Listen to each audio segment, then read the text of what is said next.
Gone back to Paris now, and I'm delighted to say we have our second silver medal of the Games with us. Katie-George Dunlevy and Eve McCrystal, good morning to you both. How are you?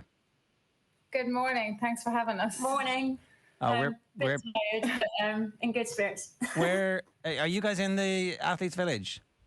Yes, we are, yeah. And so when you get to go back with a medal, you kind of get to do a little bit of a lap of honour at the Athletes Village. What was that moment like when you got back to your base? It was a bit. I stayed just for a bit. I stayed in the velodrome just so I could have a chat and a cup of coffee with the kids. So Katie came back on the bus. I came back on the bus, and there was a few people here in the balcony in Team Ireland on the top floor here. They cheered me when I came in, and then I went and had a shower because I absolutely stunk. And then I was starving, so I had to go over and get some food. All the mundane things of normal life. I guess because you guys have won so many medals, this isn't a new experience for you, but it is your final time racing in the velodrome together. How emotional was that, Katie-George, the fact that you knew that this was going to be the last time you as a tandem were going to be competing?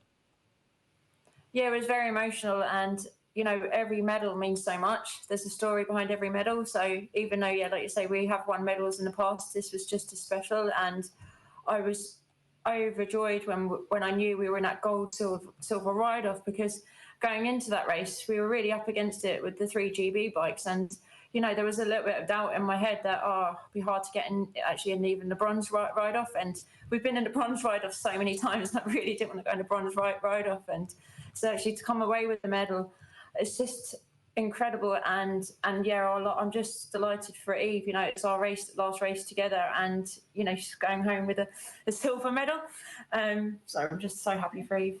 Yeah, Eve, people are kind of only beginning to fully properly understand what you're talking about in terms of the difficulties this time, shoulder surgery and illness this week. It's been as bad and as difficult to build up, and so I suppose that makes it all the more special that you're able to sit here with a silver medal.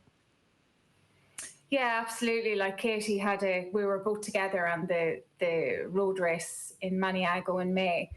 So we had a fall. So Katie, on the back of that, unfortunately, Katie had a broken collarbone. I came away with nothing. It's just the way we fell. So the rehab and the toll mentally that it would have taken on Katie to get back. But I was never in any doubt that, it was kind of like, it's the collarbone, it's fine.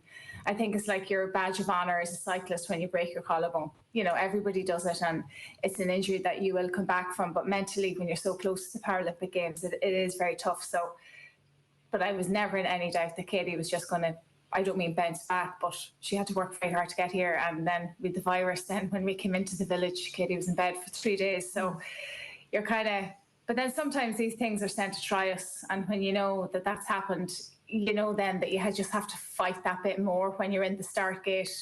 So yeah, I kind of maybe feed off that a little bit. You're kind of, you can't really sit in your hands here now. It's all or nothing. So yeah. What was the virus? Did you find out what it was or what caused it? I think I must have got it on the way over in the airport. It's all we can think of, because we were our cyclists were in Portugal for 2 weeks before we came out here, and we didn't really, we were all kind of together, and so I must have just, our immune systems were quite low after, we had such a hard 2-week training camp, and then we were travelling and we were fatigued, so I probably just caught something, just a virus, and then I was just in bed for 3 days here in the village, which was awful, and I was really, really worried that I wouldn't be on the start line. But I just rested, and luckily I did get better, and I was able to put in a good performance yesterday. The stress of that must be off the charts, right? Because it's like everything over the last 3.5 years is coming down to today, and you just feel a bit shit. Yeah. And I haven't been unwell for a long time, actually. And yes, that was such sod's law. It's just like they said, it's things you said to try us, and injury and illness are the worst things for athletes to have, and I've had it, both this year. But I just kept my head bright. I just rested. There was nothing I could do. There was nothing I could do. So I just tried to make, eating and drinking as best I could, and resting, and hope that I got better. So I was able to, track is such a hard effort that you have to give for a short period. You need to be literally, zone 6, VO2. So I was just hoping I was able to get the power out that I know I can get out, and I was able to. So thank goodness. I think, Eve, you said that the qualifier for the gold medal race was the greatest performance you've ever put in your career. Under the circumstances, I think everybody begins to understand exactly why you say that. Yeah, it was. I know on time-wise, like we did the world record in Tokyo with a half a second quicker. But the conditions were slightly faster. We had another bike in the track. So when you do have another bike in the track that's slightly slower than you, if you can get in there slipstream, it gives you speed, free speed, so to speak. You know, you're going to go a little bit quicker. So we didn't have that yesterday. We were up against a British bike that's very similar to us. You can see on timing. So we just didn't have that drag. So it was a very honest, fair ride.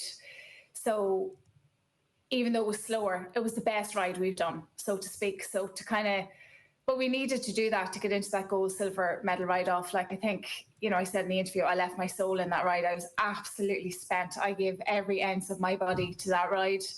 It might have shown then for the last 2 laps of the final, but look, you can only give your best on the day, and both of us gave everything that we had, but we only saw the race last night, and I was like, oh my God, we were so close. And then I started getting disappointed with myself, but I had to go cop yourself on. Yeah. Like it was an amazing ride, and look, that's just track time. It's just lack of track time them last 2 laps. Mm-hmm. Yeah. Katie-George, you've gone from Rio and South America to Tokyo when COVID was happening, to Paris now, over 8 years, the Paralympics with Eve. What have you learned about yourselves, and what have you learned about each other over this brilliant journey? I've learned that, you know, you can't actually buy experience. I mean, experience, you know, gives you a lot, and that I think mental strength is really important, to believe in yourself. So trust each other. I think, you know, as time goes on, you kind of just, you just know that if you put the hard work in, usually you can perform well, you know, just give your all in a day. So it's all about, I think, just going through the process, and really, with performance, it's all about that consistent training as well. And we have each other's backs, and we know, even though a lot of the time if we're not together, we're training away, we know each other are training hard. So it just gives you that confidence that, you know, you're doing the best, and you're, you know, Eve is as well. So I think you just learn so much about each other and what pushes each other on as well. And, you know, we're different characters, we're different personalities, but we know how to get the best out of each other as well. And we're both just fighters as well. So it's just, when it comes to the racing, I knew that Eve would give her all, and she knew the same with me. Yeah. And it's just having that trust in each other, and then just going for it and hoping that we'd do a good ride. And it was, you know, bring us to a medal round-up. So, yeah. Such a huge part of your life, Eve, all these years. It's a decade of my life, and raising 2 girls, there's 18 months between my 2. So yeah, I think it did start to hit me. I think, you know, coming here for the holding camp, I suppose what, like, we and I, you know, have achieved, it hasn't really sunk in yet. I knew we could get a medal, but now to get it, it's definitely going to take me a while. But it's 6 days a week for the last 10 years. Really, we've never taken much time off, I don't think I've ever taken more than a week off in my life. For the last 10, I know I haven't. Over the last decade, I'm older, I'm 46, so I think the fear of stopping kept me going, because I was like, if I stop and take a break, I might never get started again. So, yeah, I think there was a little bit of doubt coming in, you know, are you too old? But no, I've managed to get myself in shape. But like, I didn't do that by myself. Like, a huge nod to our coaches, the whole team behind us. Like, there's just a small group here, and I mean, we're just treated so well. You know, Cycling Ireland, Paralympics Ireland, the Institute of Sport, that everybody that has just backed us from the start and had belief in us, we're here because of them. Like, it's an easy job on the race day for us to just get in the start gate and deliver that performance. But the work that went on before that with the team has been massive. You mentioned your 2 girls. Having them in the velodrome last night must have been unbelievably special. Yeah, I think they've just realised that, oh God, this is what Mama's been doing, you know, in the kitchen on our turbo trainer all our lives. This is, oh my God, now why, you know, I think they honestly thought this was normal for mothers to just do this, because that's like, I remember putting the 2 kids on the duvet in the kitchen, just plonking them down and hoping to God they wouldn't cry until I'd an hour done on the bike. And that has been our life, you know. They just don't know any different, but I couldn't take them to Rio. They were too young. Tokyo was COVID, and now they're 16 and almost 15 and nearly towering over me at this stage. But they were so emotional. I was nearly shocked. I was like, oh my God, these are my kids. I've never seen that in them. So it's just amazing for my family and, you know, my mom, my brother, my niece and nephew watching at home, like, because they see the hard work that you put in. And, you know, I am working, like, I haven't worked since April. I'm not going to say I've been working full time. I haven't worked since April. But like, I'm a full-time guard as well. So look, it hasn't been easy, but look, I love it. It gets me through every single day. I wouldn't change a thing. Katie-George, you actually have 4 pins in your collarbone. I know it's a whatever that phrase was, it's like a war wound that all the cyclists have. But Badge of honour. Badge of honour. Sorry, yes.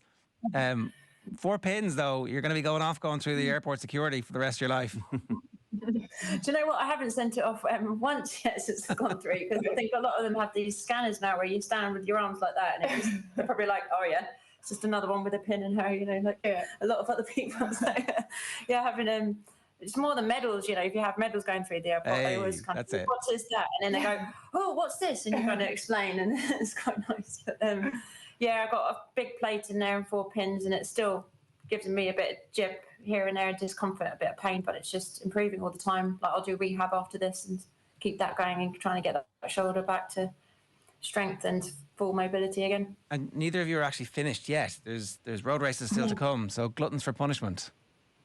Yeah, we swap over. So Katie is with Linda for the road, and I'm then with Josie. So this is Josie's first, and Linda's first Paralympic Games. Yeah, so it's very exciting to have 2 female Irish tandems in the time trial and the road race. And competing against each other.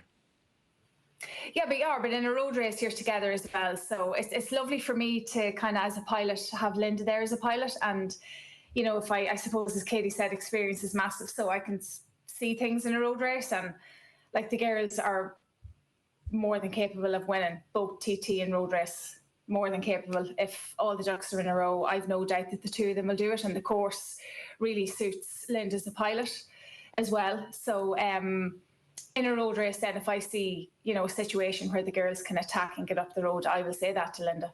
So it's where she mightn't see it, that's just the experience for me, that we'll work together for one of us to get away, and that's just road racing. Well, listen, there'll be massive crowds watching. Congratulations. It's a home silver medal. It's an incredible achievement so far. One of the truly great Irish partnerships in the history of Irish sport. Thanks a million for joining us this morning, folks. Well done. Thank you. Thanks very much. Thanks so much. Thank you.